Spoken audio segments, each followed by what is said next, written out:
Okay, well, I'll start us off. So I'm just, before we start, we're a small group, so I'd like us to just, everybody go around, give us your, your name and what host site organization you're serving with. We'll get into the other questions and some of the things that you've shared after that. But I'm Terry Nichols. I'm with the Montana Watershed Coordination Council. I basically manage our Watershed Fund granting program, including this grant that we're talking about today. And I also sit on the Big Sky Watershed Core Steering Committee. And so I think most of you have seen me on Zoom a couple times already. So welcome and thanks for being here. Mark and Mark, do you want to go next and then Megan? Sure. Mark Hopke with Montana Department of Environmental Quality. Also the Water Activities Work Group leader for MWCC. Yeah, and Mark and Megan are here today because MWCC. So as you'll learn when we talk about non-federal funding, this funding originally comes from the Clean Water Act, 319 section of the Clean Water Act, which is federal EPA funding, but then it goes to Montana Department of Environmental Quality, who distributes it to many groups, including MWCC, who then distributes it to Big Sky Watershed Core members. So that's why Mark and Megan are here. Megan? Yeah. Hi guys, Megan Gilmore, also with Montana DEQ, and so I guess to hopefully try to simplify that. So I am acting as the project manager for that funding that DEQ, the federal funding that DEQ is giving to MWCC for this program, and so that's my role with this today, as I'll be the project manager moving forward with these projects through our grant with MWCC. Yeah, so if you ever hear me say, hang on, I gotta ask DEQ about that, that's Megan. And just because you're next on my screen, Tess, you want to introduce yourself? Yeah, I'm Tess. I'm with the Gallatin Watershed Council over here in Bozeman, excuse me. Great, thanks for joining us. Lindsay? Hi, I'm Lindsay Holloway. I have two sites, host sites, the Lolo National Forest and the Lolo Watershed Group. Great. In Missoula. Mackenzie? Yeah, my name's Mackenzie and I'm with the City of Missoula Stormwater Utility, but I'm also helping out with the Missoula Conservation District as well. Okay, and Ben? Yeah, hi, can you hear me? Mm-hmm. Okay, cool. I get confused with this headphones. But yeah, I'm Ben Masters. I'm at Ruby Valley Conservation District in Sheridan. Okay, and Alex? Hey there, I'm Alex. I'm with the Bitterroot Conservation District, Bitterroot Water Forum in Hamilton.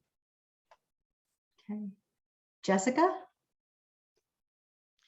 Hi, I'm Jessica with Lewis and Clark Conservation District and Sun River Watershed Group in Helena. Okay, and Oakley. Hi, yeah, I'm Oakley and I'm working with Sacagawea Audubon Society in Bozeman, Montana. Okay, great. Yeah, welcome everybody, and glad you guys are all interested in potentially applying for this funding. Just to kind of go through what we're going to do.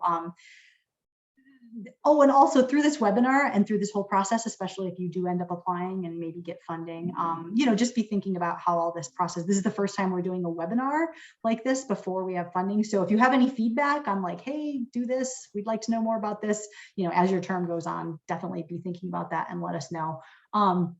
And so what we're going to do is some of you submitted some project ideas and some questions. So we're going to kind of go through that and ask you a little bit more about those things. And I think that'll just generate more questions. And the one thing that we're definitely going to bring up at the end, if it doesn't come up in our conversation, is the whole thing about match funding and non-federal match funding and in-kind versus cash and all that stuff. Because I know that's that was one of the most confusing things to me when I started in this job. And I'm sure, I know it's confusing to a lot of people who are applying for their first grant too.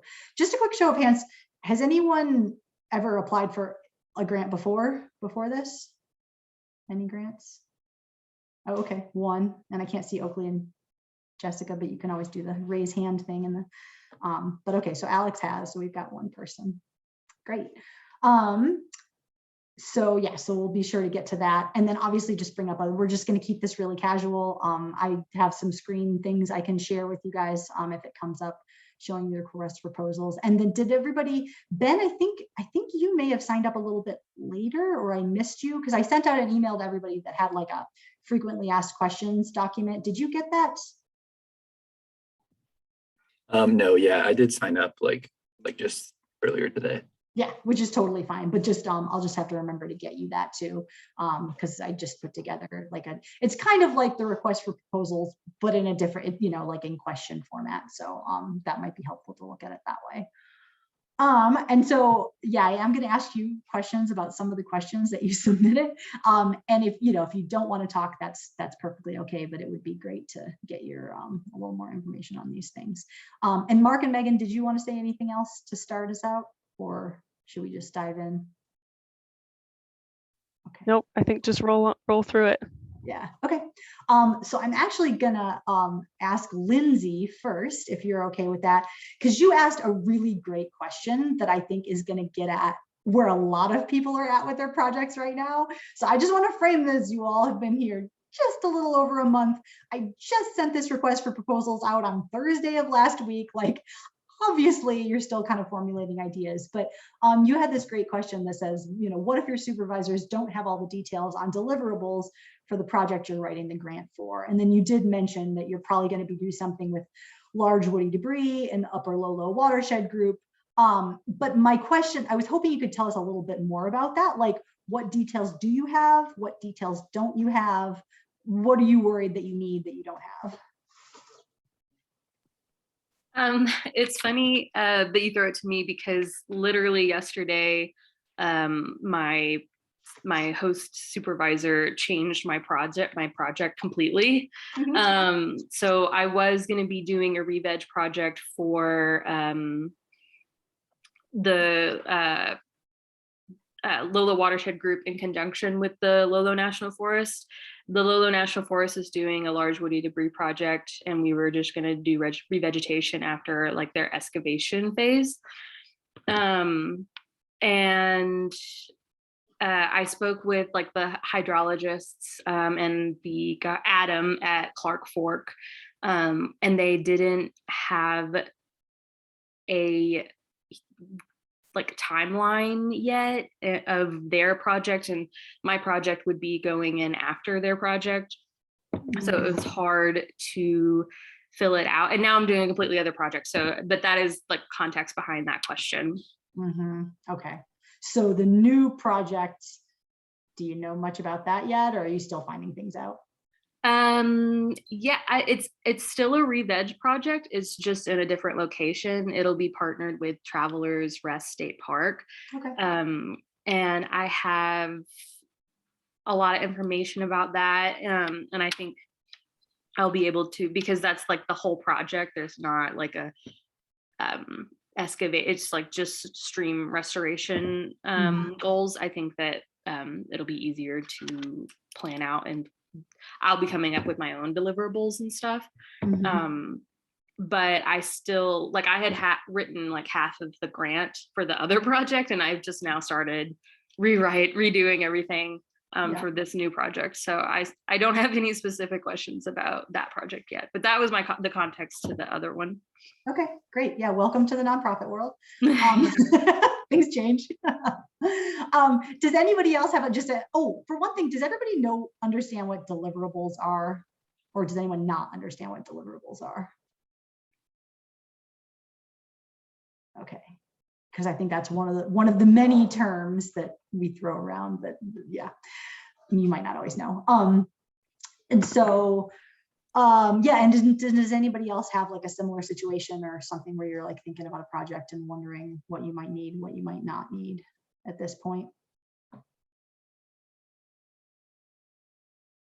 Okay, the one thing I'll say on that is that you more or less, you need to have some kind of outline. You need to know what your tasks are going to be. I mean, you'll see, when you're looking through the application and those 2 spreadsheets that you have to fill out, right? You need to know what your tasks are, what you have to do to get things done. You need to know how much it's going to cost. You need to know like where on the street, you know, where it's going to be, you know, like basics, but, you know, there are, you know, I mean, you need to know what you're doing, right? But there are things that will change, especially deliverables. I feel like we have a lot of pride. I always tell people, like, set the bar low. If you think you might plant 500 trees, say you're going to plant 400 and surprise us, you know. Obviously you have to justify that in your costs, you know. If you're going to pay for 500, you know, you have to consider the costs, but don't overpromise, I guess, you know, like say what you think you're going to do, but don't overpromise and say more. Does Megan or Mark have any other thoughts on that, on deliverables, or knowing or not knowing what you're doing beforehand?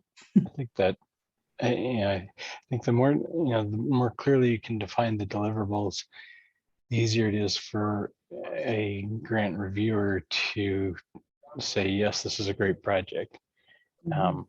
If deliverables are really vague, you know, like, we're going to go do stream restoration on such and such a creek, but there's no description of where or what or how or that kind of thing, then that's really difficult for a reviewer to score.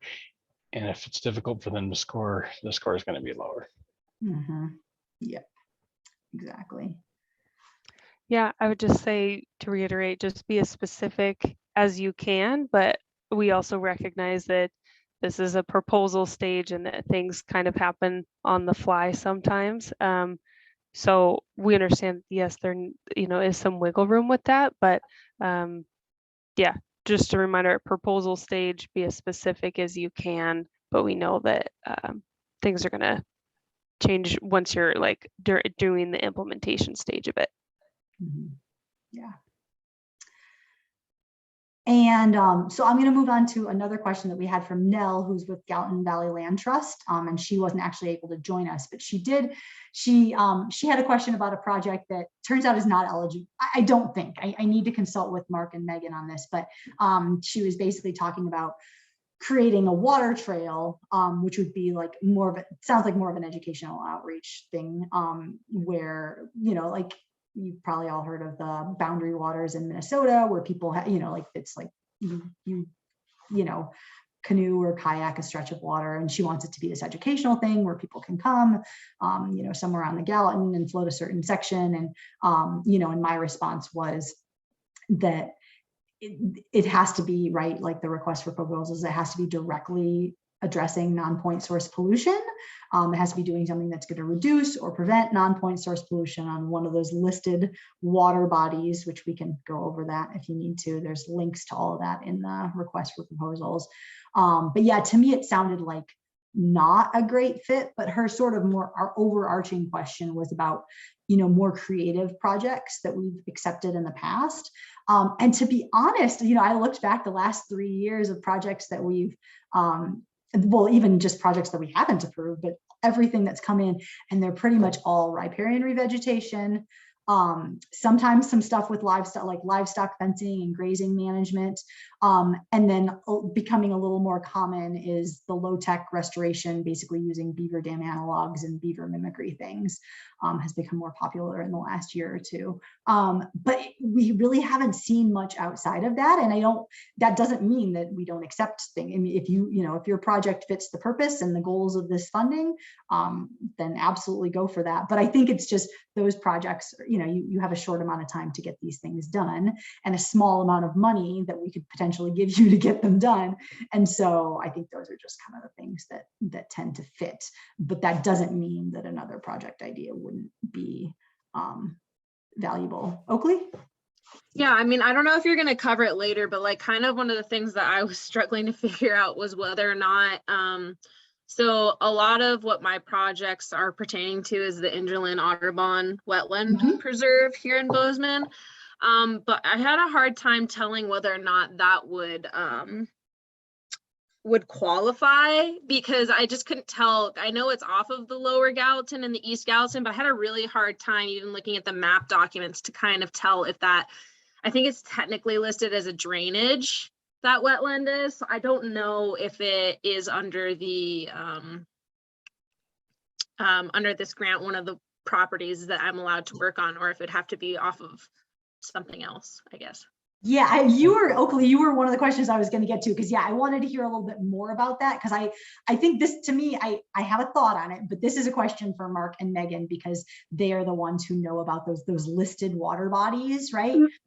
That have to have some kind of impairment. But I also wanted, you said something about the project was salvaging snowberry from the site to save and replace while it's undergoing construction. Like, could you tell us a little bit more about that, and then maybe Mark and Megan could jump in with whether that would. Yeah, I have like kind of a few ideas that I'm gonna talk to my site supervisor more about as far as the vegetation on the preserve. But there's basically like 3 ideas that obviously you can do, like the normal willow, planting cottonwood trees in that area, or salvaging snowberries, just because they're going to be doing construction over there, and we'd like to keep as much kind of that natural vegetation as possible. So essentially just kind of having, like, potentially co-opting with MCC, because they have all the tools necessary to pull those up, and kind of do a volunteer event where people pull those up, let them be planted in like potentially like a local nursery, and then bring them back to that area that's being constructed as like the mitigation bank and such, because this is going to destroy that natural vegetation, and then hopefully we can bring that back in. But okay, Mark, Megan. Yeah, I actually got on the Audubon website this afternoon to try and get an idea of where that preserve was, and found it on the maps and such. And I guess the question I would have, 2 questions on that, on the Snowberry project. One would be, does that wetland drain back to be the East Gallatin, I think is the nearest stream? And is there a pipe or a ditch or something that sends water back to it? I think I need to double check, but I do believe that it does. But right now, basically the people who owned it were originally going to develop that wetland, so they dug a ditch through it and drained the wetlands, kind of.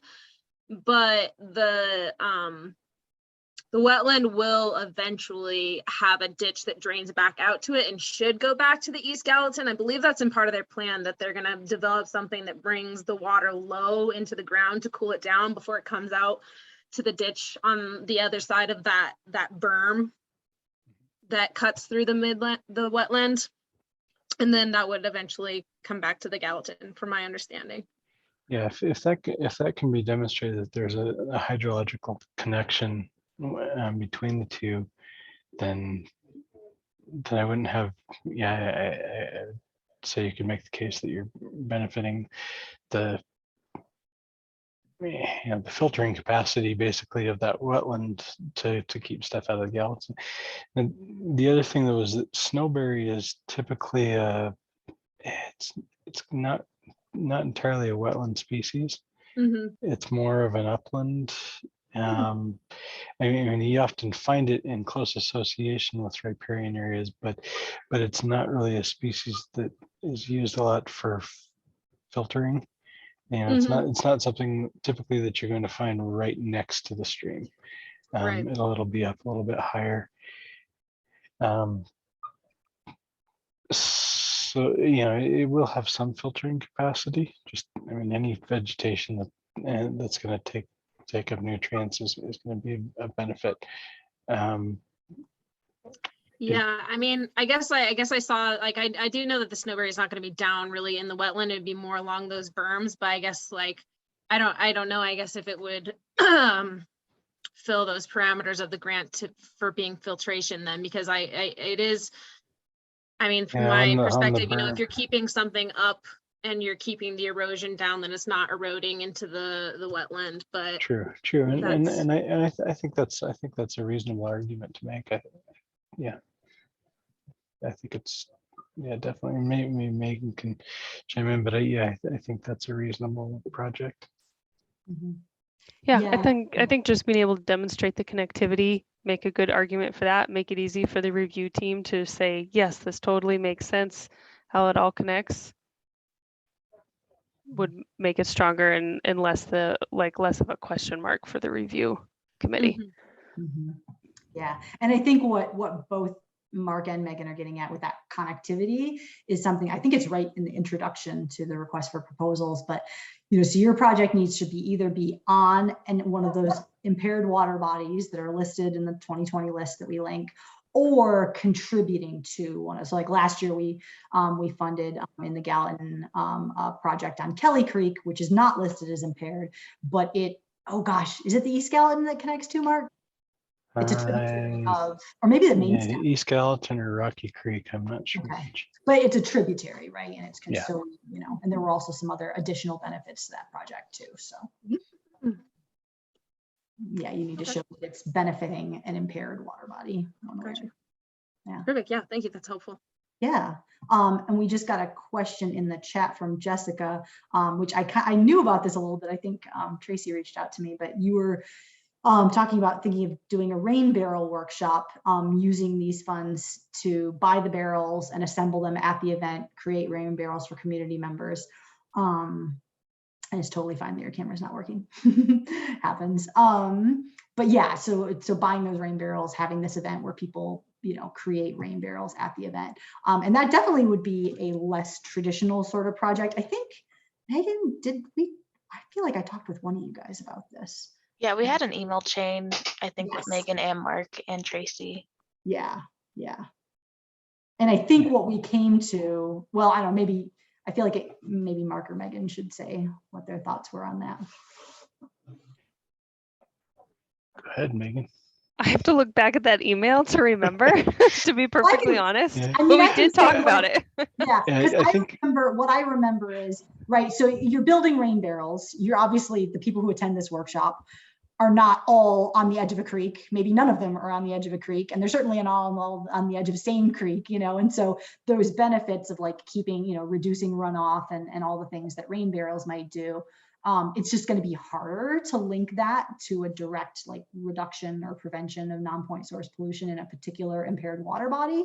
And so my initial reaction was like, I don't think that's eligible. But one of you two said that you still could demonstrate some benefits. Like there are benefits to water quality. And the thing is, there's a difference, like, the project sounds like it might be eligible, but it might not be as competitive. Yeah, I think that's where we ended. Yeah. And I think we also talked about like, okay, also taking a look at the watershed restoration plan and seeing like if they identify some sort of, educational type outreach efforts that you could link that to.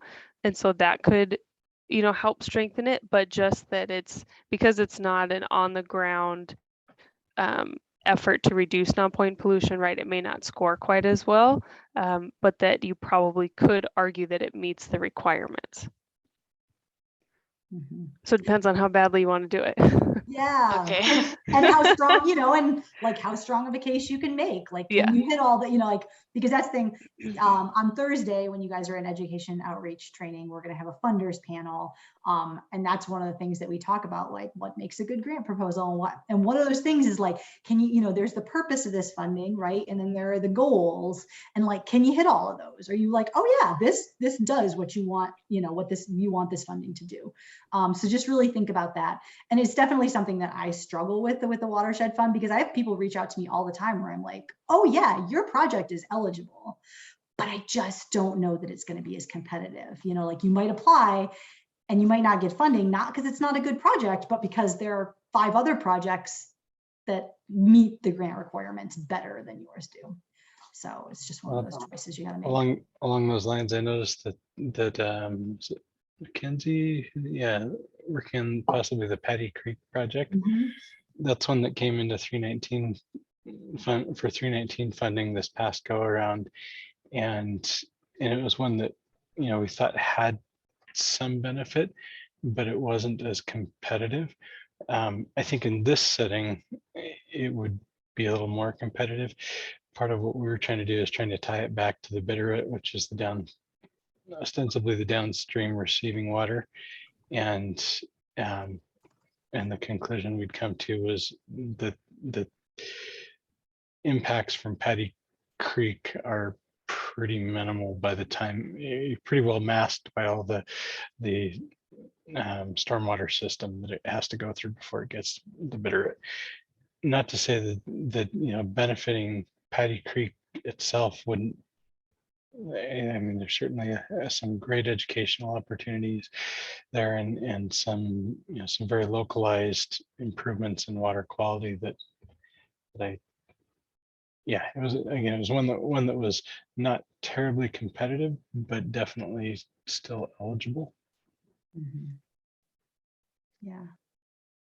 Yeah, so thanks for bringing that. Yeah, because Mackenzie was next on my list, Mark, so way to bring that back. Did you have any follow-ups to that, Mackenzie, or any? Yeah, so my host site supervisor, Tracy Campbell, she's obviously got this whole framework done because of that, like applying for that grant. And she felt like, that we could make our language stronger to try and connect like how it can, how it affects the Bitterroot. So are you saying we should, what are you saying? we all thought it was a really good project, Yeah. in terms of the local urban education outreach value is tremendous, very visible. It's connected to the Bancroft ponds, I think. Yes. When we compared it to some others that were working where they were doing work right on an impaired stream, that they could actually measure the sediment reduction or the nutrient reduction, that's where it didn't compete well. I would say in this type of scenario where we're talking a lot of shorter term projects, a lot of smaller projects, I would think it would compete fairly well. Okay, cool, great. Yeah, and as you all might have seen in the request for proposals, I mean, we do yes, this funding is meant to help you and your host site improve water quality, reduce non-point source pollution. That is huge. But also a big component of it is that education and outreach piece. Like how are people going to see your project and what are they going to learn from it and that sort of thing.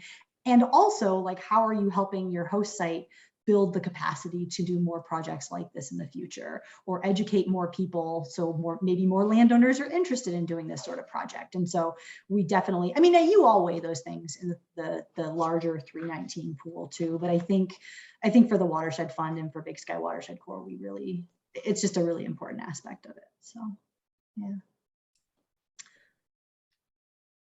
And let's see, and then we've got wait, is Tess? Oh yeah, Tess is here. Sorry. She just haven't gotten a chance to speak yet. Yeah, you had the project idea, planting in riparian areas on creeks that have exceeded their TMDLs for nutrients. And in general, yeah, that's very fundable. But I was curious, do you have a specific creek in mind, or were you thinking of multiple creeks, or? Yeah, so I was just meeting with my boss the other day, and she gave a couple locations or like riparian plantings or weed management on Camp Creek. And then there's also like some form of project support on the East Gallatin. And then the other, I think, question I had was about beaver mimicry, and then that would be on Kelly Creek. Oh, yes. Okay. So you're still kind of batting around some different. Yes. Yeah. Okay. Yeah. Definitely need to finalize some things. Yeah. Because I just want to be, and I feel like Holly and Brooke, and they're all good about this, but like you definitely need to pick one position. So, but you know that. Yes. Yeah. And one interesting thing to think about that you probably know is that we funded Heather's project on Kelly Creek last year. And that was one of those where it wasn't an impaired stream, but it connected to, I just mentioned it, right? Had a good education and outreach aspect to it. So I don't know. Yeah, it'd be interesting. I'm not sure that like funding the same type of work on the same creek the following year would be as competitive. I don't know what Mark and Megan think about that. I mean, certainly if it's increasing the benefits, maybe, but I was just curious what Megan or Mark might think about that. Yeah, I guess first thought is honestly a little opposite, Terry, in that I actually think that's not a bad thing. I think it shows the capacity building that organization has done to continue that similar, like good on the ground non-point prevention work. It's always, we always like to see longer stretches protected rather than just sort of piecemeal. So I think building off of past work, if there's still a water quality concern and if the work still meets those goals, is a positive thing. It would score competitively. That's a great point, Megan. Thanks. And Mark agrees. Cool. All right. And then we did, yeah, sorry, I got that a little bit mixed up. I don't think we had any, but I want to open it up in a second. We just had, there was one more question that Alex, you asked, and you may have asked it partly before you, because I realized I sent out this RFP and then I was like, here's an up for this webinar. So I think some people signed up before they even got a chance to read the request for proposals. But Alex, you were asking about the timeline of the application, and hopefully you were able to find that in the request for proposals. You also asked about reporting requirements, and we do have a little bit of that. There's a section called what's required of Big Sky Watershed Corps members who receive funding, but it's kind of vague. And the reason for that is we do have, so there's an interim report, which is fairly short, but does, like, you still have to do your budget and you still have to, like, let us know, because we kind of use that to make sure that your things are moving along. And then you have a final report that's a little bit longer, includes a couple other things. And those are roughly the same from year to year. We make a few tweaks and changes, but I tend to not share those until you get funding, because it's just a lot. Like, you already have all this information. And so, I mean, if you really want, I could send you last year's reporting forms, but that what's required of Big Sky Watershed Corps members who receive this funding kind of covers all the basics of it. And in general, with any grant, like any, you know, if they're asking you a question about community support or what kind of outreach are you going to be doing or what are the deliverables, you can be pretty sure that that's going to be on the reporting form too. So I don't know if that answers your question or if you had any kind of follow up on that, Alex. That answers my question. I think we have to worry more about getting the proposals done than reporting yet. Exactly. Yeah, get the funding first and then we'll deal with the rest later. Cool. And so that gets to everything except the whole match thing. And we've got plenty of time left. We don't need to talk. I don't think we need to talk about non-federal match for a half hour, maybe. But does anybody else have any questions or project ideas? Ben, you might have put something in your registration that I didn't get a chance to see too.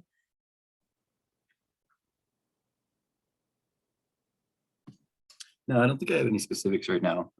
It's just good to listen into others. I'm still working on ironing out my project. So. Okay.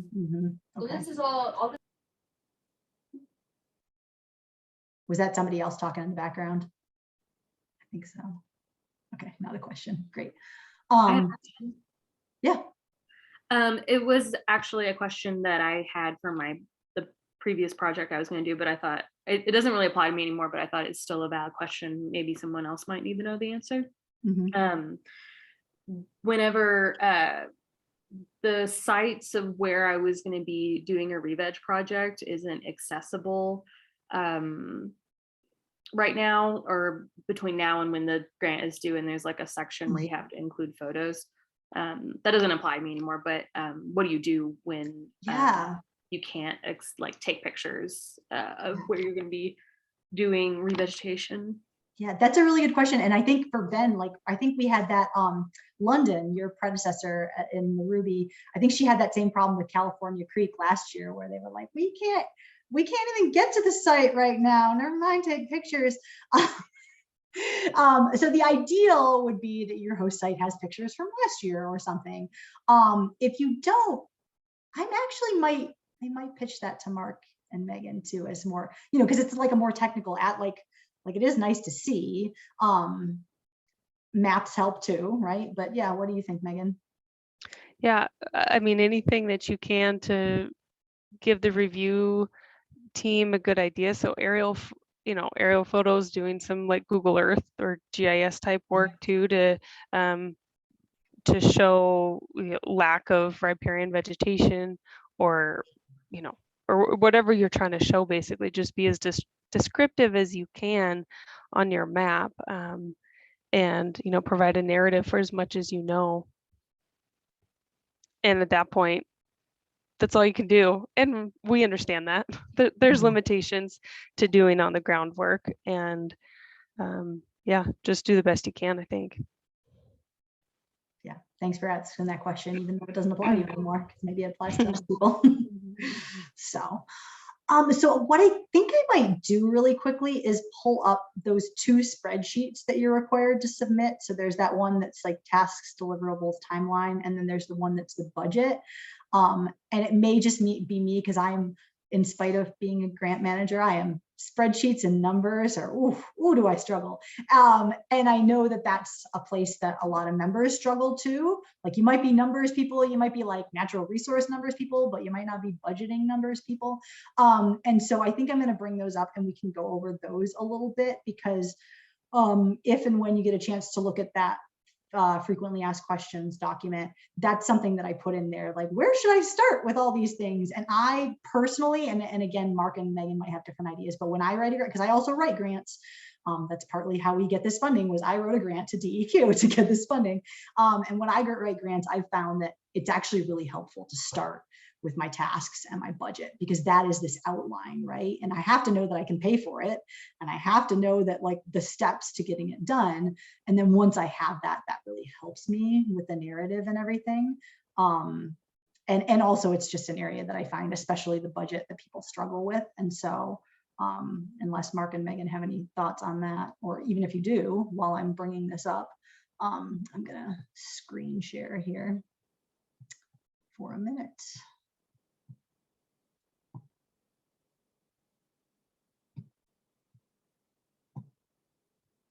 Okay, so can everybody see, this is our website and that request for proposals? Okay, which hopefully you all looked at this point. And at the very, very bottom, I actually just moved them up, but there are these 3 downloads, right? So the Word version of the application form, that's really just to make things a little bit easier so you can fill it out without having to go in and out and save the submittable form all the time. But the 2 things you have, well, you also have to upload a project map, right? That'll be on you to create. But you have to download and then fill out the tasks, deliverables, and timeline spreadsheet, which I'm going to download right now, and then the budget proposal spreadsheet. Okay, and now I think I have to change my screen share.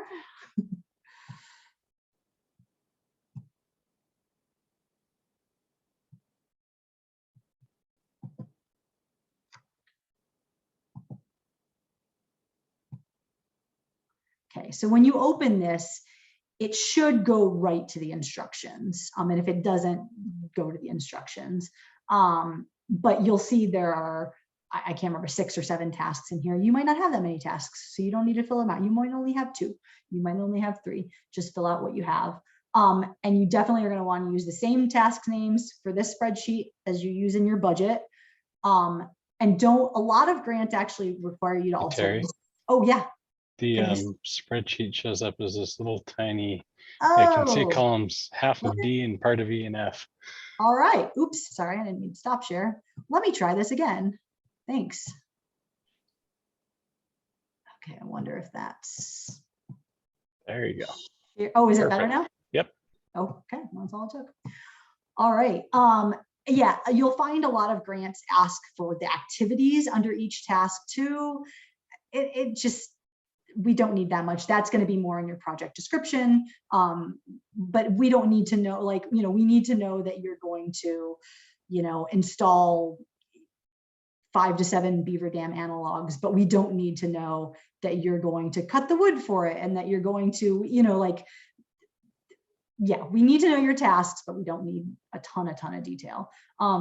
And then your deliverables, like we were talking about earlier, those should be quantifiable things. It might be like, in some cases, I know people have said they're gonna get part of this, they're gonna create like a how-to manual. Well, that's a deliverable, right? That's a tangible thing. It's only one, but it is a tangible thing. A lot of the other like stakeholders engaged, the people you're engaging in this project, how many plants you're going to plant, how many feet of fencing you're going to install, all those kind of tangible things are your deliverables. And so this is the basic, we put like an example here to just give, but basically, you want a simple name for your task, when you're going to complete it, just the year and the date. We don't do quarters, or sorry, the year and the month, not quarters. And then what are your deliverables? What's going to come out of that? Does that make sense? And does anybody have any questions about that spreadsheet?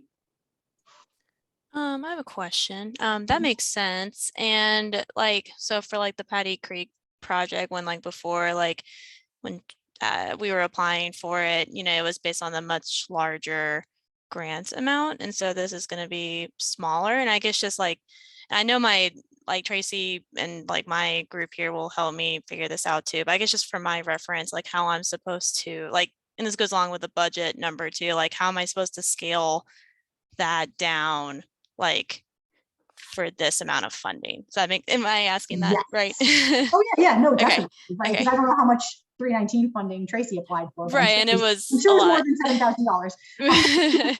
Right. So yeah, no, that's a really good question. And what I find is like, what I would do is take a piece of that, right? Because if you try to just, and again, this will be something that Mark and Megan might have a thought on too, but if you're trying to, if you have the same exact purpose and objective, like, I don't think you can't achieve the same thing with $5,000 or $7,000 that you can achieve with whatever, $20,000, $30,000. You just can't. And so if it's possible, I would pick a piece of that, like not try to like do one section or one aspect or one, you know, but don't try to like do the whole thing on the cheap. Pick one part or one section to work on. Megan or Mark, do you have any thoughts on that? Nothing really specific other than, you know, just reduce as it makes sense for your deliverables and yeah, what you want to accomplish, but still meeting a lot of the same goals, but just pared down. So yeah, I think talking with your host side about how they want to adjust that will give you those parameters basically. If I remember from the application that was submitted this fall, there were kind of several distinct parts to it. There was the bridge, the walking bridge replacement piece, where there's some bridges that were basically damming up the creek when it ran too high. There was also a piece on riparian planting, if I remember correctly. And that was tied to city parks to some extent. There was some outreach specific to landowners and trying to get them involved in some of that planting and whatnot. So, yeah, like Terry mentioned, taking like maybe one of those aspects and focusing on it.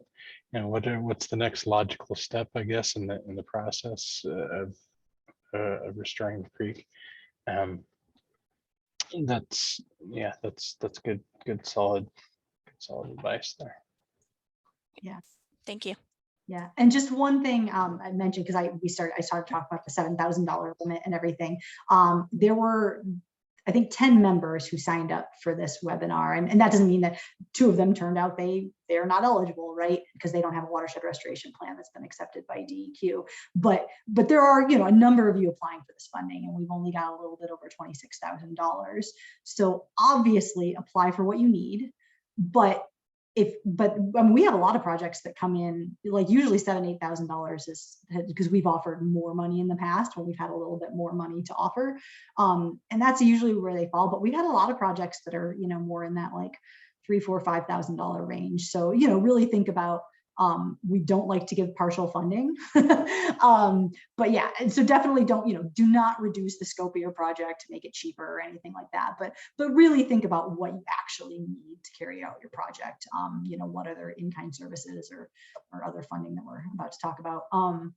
Because yeah, we're just not going to be able to fund that many $7,000 proposals. So just something to think about. Like, I think a calculation that we all have to make applying for grants. Like, oh, I mean, I did that with DEQ this last year, where I was like, shoot, like this is how much we need, and they're saying they only have $100,000 for this particular category. Like, well, gonna ask for it anyway. I might just not get all of it. So you just kind of have to make that decision if you're okay, maybe, but to be thinking about.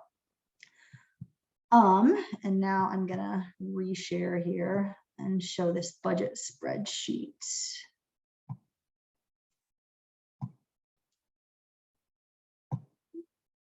And Mark, this is going to be new to you because we basically decided to do the same spread. This is the spreadsheet that we've been using for a while with our other funding sources. And I talked to Ethan, I was like, we should just do this. Like, we're trying to do this simplified, but I think this helps. I think for the members, this is going to help you really think about what each task is going to cost and break things down. And for us, it helps if we do run into that situation of like, oh, we really want to fund this project, but we can't fund all of it. Maybe we can fund 2 or 3 of your tasks and not all of them. So we've made that change this year to the same spreadsheet that we use for our other grants. Same thing, this is going to align with that other spreadsheet, the names of the tasks and all that stuff. Hopefully I've made this as clear as possible because I couldn't, the full project budget tab here, it says autofills and it says in bold, highlighted, don't add numbers to this tab, but you still can because I couldn't lock the whole spreadsheet because you still need to enter your host site name and the project title here. And I couldn't find out a way to lock just these cells. So yeah, just be aware of that. You only want to fill out numbers in the individual tasks. And that's all here in the notes. There's also a little bit of notes on match funding. And I put in that, I don't know if you all caught that on one of the last calls with, I think it was your member call last week. Angela said something about when you're in Excel, you can hit Alt Enter and it will like give you separate lines within one Excel cell. I never knew that. It rocked my world. And I think that's going to be super helpful for doing this. So I put that on there. But yeah, basically every single task is the same. You're going to have, so you're going to have these different categories, and we can talk about those if you want. We're going to have funds requested, right? So that is the funding you were asking for from the MWCC Watershed Fund. That is what you're asking of us. And then you're going to have, again, we say estimated because this is going to change. It's the number of volunteer hours, the number of willows you cut, and all that stuff is going to change. But an estimate for that task, right? For this particular task, how much non-federal cash match are you going to have? How much non-federal in-kind match are you going to have? And those are going to auto sum. And so you need that for each of these. And then under cost details, I think, I put a note in here that I can't see because I think I need to enable editing. Oh, and can you all see this? Is this a normal size? Okay, thanks, Mark. Oh yeah, I put a note about that to start a new line. So the cost details and the match details in that FAQ document, I give a lot more information on that. But the bottom line is we want to know what exactly are these costs? Like, what are your personnel costs? Who is it? Is this your host site supervisor? Is this someone else who's working on the project? What is their hourly billing rate and how many hours do you think they might be spending on this project? And then the match details is, where is this coming from? Is this money from a private foundation? Is this you expect to, so personnel is going to include any kind of volunteers that you have, or if FWP is helping on your project and they're a state agency, not a federal agency, so they count. Like, who is going to be working on this that you aren't paying from this grant, but is going to be contributing to it and might be part of your match. So that's where you're going to say, we have a $500 grant from this local community foundation, and the FWP fish biologist is going to contribute about 10 hours of their time, like helping us with this project. Those are the things you're going to want to break down in these categories. And that's probably more than enough to talk without asking for questions.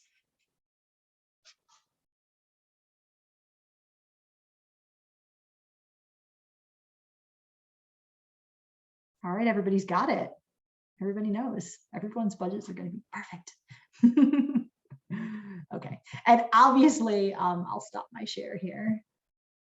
But I'm available. It says that everywhere that I could put it. I'm available to questions at any point as you're getting into this, because again, I recognize you've had this request for proposals for less than a week, and so I know things will come up after this webinar, and so you're welcome to reach out. The one other thing, I mean, do you all think it would be helpful to talk a little bit about match and stuff? Or is there anything else that would be helpful to talk about with the last 10 minutes we've got?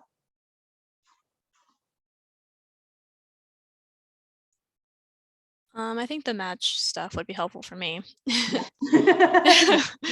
Thanks. I didn't. Yeah. So I'm actually gonna. It's funny. I'm gonna pull up that the little FAQ document came here because I'll inevitably forget something, and this will just help me jog my memory. Yeah. So the biggest thing is the federal versus non-federal, right? So this, as I said at the beginning, this money originally comes from the EPA, even though it goes through a couple steps along the way. So it's federal funding, and federal funders want to know that you have other organizations and people and funding sources supporting this project. Like, and even with the Watershed Fund, like we want to know that we are not your sole source of funding, that you have other people and funders helping you out with this project and with other things. And so the federal government basically wants to know like that you're using non-federal sources. You're completely, if you have some other federal grant, or like you have somebody from the U.S. Fish and Wildlife Service who's helping you on this, and they're a federal employee, they can totally help you with the project. You can use anything you want to get this project done. You just can't count it as match. And so that calculation, the 40/60, you're gonna, oh, okay. Thanks, Mark. Thanks for joining us. So yeah, but you just can't count it as match. So the non-federal basically means anything that is not coming from a federal agency. When we talk about cash match, that could be donate. You know, a lot of organizations have, you know, donations that they receive from individual people in the community. It could be that kind of cash. It could be another grant from a local foundation, from a state agent like DNRC, and you have to check this because some state agencies get their grant funds from federal agencies, but like most of DNRC's grants, those come from the state legislature. You could use those as match, that's state funding. You can also use, I feel like I'm forgetting one key thing, but you know, sometimes you'll have like a local, I've seen where somebody might partner with Trout Unlimited or the Nature Conservancy, and they'll actually give them maybe $500 to do that. That all counts. Any kind of cash that doesn't come from a federal government agency can count as cash, non-federal cash match. The in-kind, I feel like, gets a little trickier because you need to think creatively. Because I'm going to be honest, I mean, there are very few Big Sky Watershed Core projects that I see come through that have a ton of cash match, right? Cash is, especially, you know, when you're working for nonprofits, conservation districts, you don't have a lot. You don't have, oh, somebody just gave, this foundation gave us $500. That's hard to come by.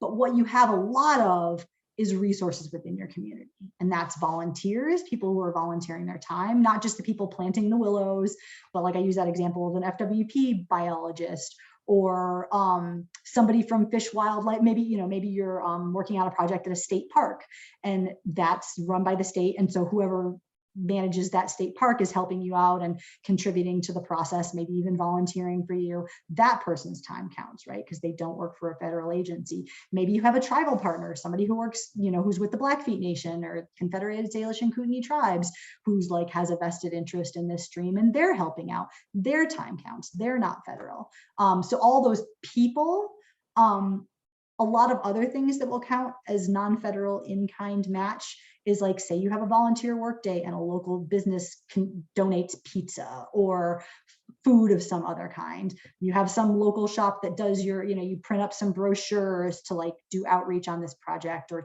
to put up flyers in local businesses and somebody prints those for you for free. That's an in-kind match. A classic example is willows, right? A lot of revegetation projects require, you know, cutting willows. If you're cutting those willows on somebody's property, anybody's property really, who, as long as it's not federal lands, those willows, if you had to pay for them, you'd have to pay something for them. And so that is also an in-kind match. If you're digging up sod that you're going to put down on a project, which is usually not a thing with riparian projects, but sometimes, if somebody mentioned like borrowing tools from MCC, right? That's something you would have to pay for, to rent or buy. Anything that you would have to pay for, labor, materials, equipment, printing, food, any of those things I mentioned, if you would normally have to pay for it and somebody's donating that, oh, also people's travel time, right? You have volunteers coming. If they're driving their own vehicles, there's that, I think it's 0.5 it's 57.5 cents a mile right now. So you can count, you know, if you got to track all these things, right? You have to track how many volunteers did you have, how many hours did they spend, how many have them fill out a form, right? How many miles did they travel to get there? You have to track how many willows did you harvest? How much is this food worth? You got to track everything. Make a spreadsheet, make all the spreadsheets.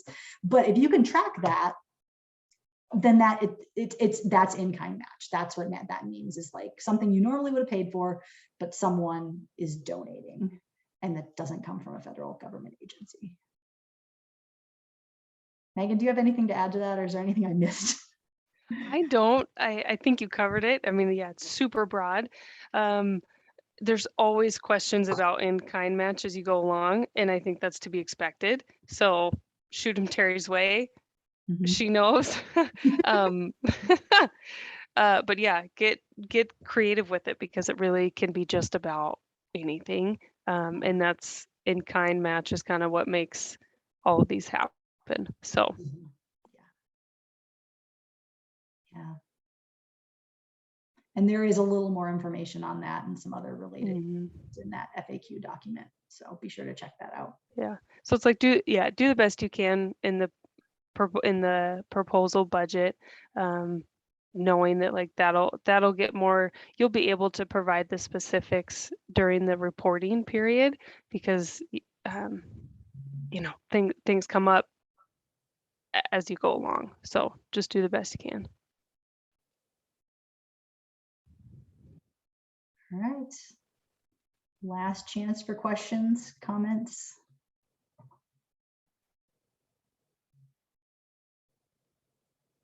All right, well, you get an extra 2 minutes in your day, and so do we. Yeah, thank you all for being on here. I'm really glad, because I was like, oh gosh, what if everybody signs up and then doesn't show up? They just want the recordings. It's much more engaging to have people here. So thanks for showing up. And thanks for everything that you're doing in your host sites right now. I know it's early days, and hopefully it's still exciting, and I know it'll get more challenging as you go along, but yeah, you all are doing great work, and yeah, thanks for all this stuff, and reach out anytime, and I'll see you in person in Bozeman on Thursday. Yeah, good luck, guys. I'm excited to see your proposals, and yeah, enjoy it. Bye. See ya. Bye, Thank you. thank you.